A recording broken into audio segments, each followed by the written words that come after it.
주님 말씀하시면 내가 나가리다. 주님 뜻이 아니면 내가 멈춰서리다.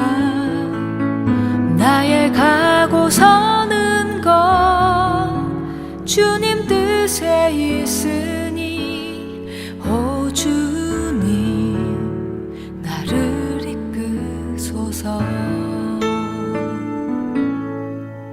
주님 말씀하시면 내가 나가리다. 주님 뜻이 아니면 내가 멈춰서리다. 나의 가고 서는 것 주님 뜻에 있으니 오 주님 나를 이끄소서. 우리가 이 잠언을 묵상하면서 잊지 말아야 할 사실은 지혜의 근원은 하나님이시다라는 사실입니다. 잠언에서 말하는 하나님을 경외하는 마음에서 얻는 창조 질서든 또는 세상의 이치에 대한 깨달음이든 또 실제적이고 전문적인 기술이든 또 올바른 분별력이나 판단력이든 이러한 지혜는 모두 다 하나님으로부터 온다는 사실입니다.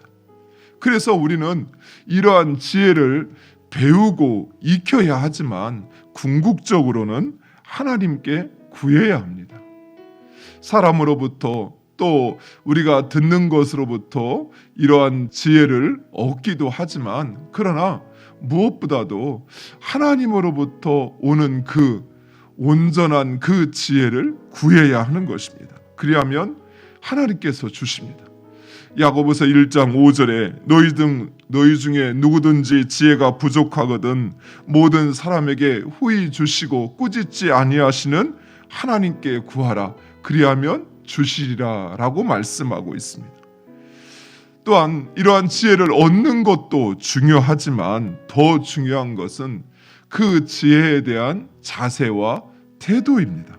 하나님께서 우리에게 지혜를 또는 어떤 통찰력을 전문적인 기술을 주시는 이유는 그 지혜를 이용하여 은혜를 베풀라는 뜻인 것입니다. 세 번째로 우리는 지혜를 통해 먼저 자기 자신을 변화시키고 자신의 삶을 교정해 가야 합니다. 지혜로운 사람은 지혜의 교훈을 따라 분별력 있게 행합니다. 반면에 어리석은 자는 사람들 앞에서 자신의 어리석음을 자랑합니다. 자신이 깨닫지 못하는 것을 이야기하며 지혜에 무관심한 것입니다. 또한 지혜로운 사람은 그 훈계와 경계를 저버리지 않습니다. 그러나 어리석은 사람은 자만하여 훈계를 들으려고도 또 그 경계를 따르려고도 하지 않는 것입니다.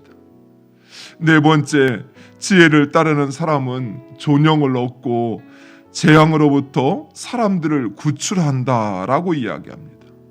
반면에 어리석은 사람은 가난과 수치를 당하며 사람들을 재앙에 빠지게 한다라고 말씀하고 있습니다.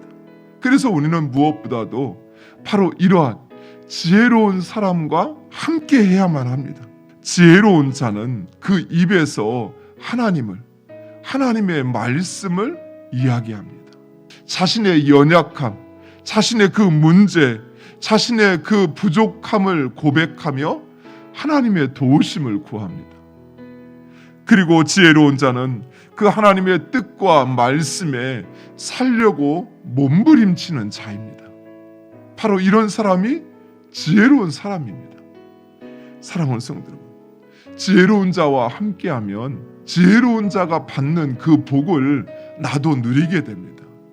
그러나 내가 어리석은 자와 함께하면 어리석은 자와 함께 망하게 된다는 사실을 기억하시기 바랍니다.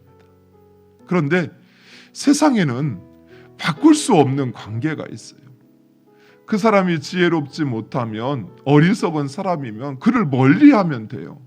그런데 멀리할 수 없는 관계가 있어요. 바로 부부의 관계. 부모 자식의 관계는 부모가 어리석다고 해서 그 부모를 멀리할 수 없습니다. 아내가 어리석다고 해서 그 아내를 멀리할 수 없는 것입니다. 그래서 우리는 이처럼 바꿀 수 없는 관계에 있어서는 내가 지혜로운 사람이 되어야 돼요. 그래야 우리의 관계를 살리게 되는 것입니다.